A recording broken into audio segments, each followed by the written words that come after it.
বাজার থেকে বাড়ি ফিরছিলেন বিএনপির সাবেক এক নেতা।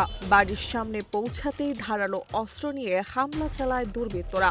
এলোপাথারি কুপিয়ে হত্যা করা হয় তাকে। ঘটনায় আহত হয়েছেন আরও একজন। 15 জুলাই রাত 9টার দিকে কিশোরগঞ্জের মিঠামইন উপজেলা সদরের কামালপুর এলাকায় নিজ বাড়ির সামনে হামলার শিকার হন উপজেলা বিএনপির সাবেক সভাপতি জাহিদুল আলম জাহাঙ্গীর। হামলার সময় 3 দুর্বৃত্ত চাপাতি দিয়ে তাকে কুপিয়ে গুরুতর আহত করেন। অজ্ঞাত পরিচয় 3 জন লোক, 3 জনের পেছন দিকে সমানে কুবাকুবি শুরু করে দিচ্ছে আর কি।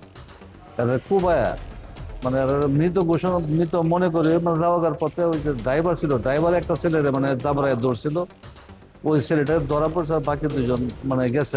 এ সময় হামলা ঠেকাতে এগিয়ে গেলে স্থানীয় বিএনপির কর্মী হাদিস মিয়াকেও কুপিয়ে আহত করা হয়। পরে স্থানীয়রা জাহাঙ্গীরকে উদ্ধার করে কিশোরগঞ্জ শহীদ সৈয়দ নজরুল ইসলাম মেডিকেল কলেজ হাসপাতালে নিয়ে গেলে রাত 11টার দিকে চিকিৎসক তাকে মৃত ঘোষণা করেন। হামলার পর পালানোর সময় স্থানীয়রা একজনকে আটক করে পুলিশের হাতে তুলে দেন। মাত্র নামাজ টামাজ পরে শুইছি, এর মধ্যে আমার একজন ফোন দিছে যে জাহাঙ্গীর বেড়ে কুবাই লাইছে, তাড়াতাড়ি গাড়ি নেওয়া, অ্যাম্বুলেন্স নেওয়া, ইয়াতে বালিখোলা আসো। কারণ বালিখোলাতে আইনা মেডিলেভে আনছি, পরে ডাক্তারে বলছে যে মারা গেছে। আমার কাছে আসার পরে আমি তাকে মৃত অবস্থায় পাই এবং তাকে মর্গে প্রেরণ করি।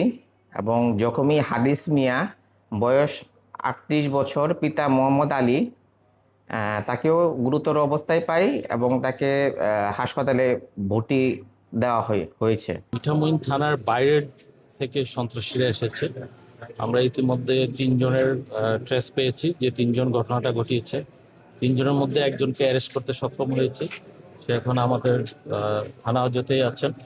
আর বাকি 2 জন আমরা অন্য একটা এলাকা থেকে সন্দিগ্ধ হিসাবে এই মুহূর্তে অ্যারেস্ট আছে, আমরা মিলাবো আর কি, এখনো মিলানো হয়নি।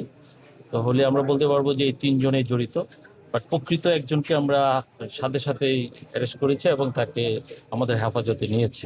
আমরা প্রাথমিকভাবে চিন্তা করছি যে এই পেছনে কোনো কারণ থাকতে পারে, এই কারণটা আমরা জানার চেষ্টা করছি।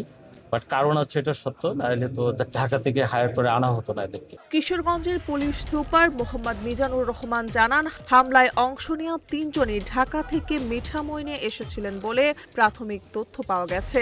একজনকে গ্রেফতার করা হয়েছে এবং অন্যদের শনাক্ত করে আটকের চেষ্টা চলছে। প্রাথমিকভাবে রাজনৈতিক বিরোধ থেকেই এই হত্যাকাণ্ড ঘটেছে বলে ধারণা করছে পুলিশ। উল্লেখ্য, এর আগে সরকারি গাছ কাটার একটি ঘটনায় জাহিদুল আলম জাহাঙ্গীরের দলীয় সদস্য পদ স্থগিত করা হয়েছিল।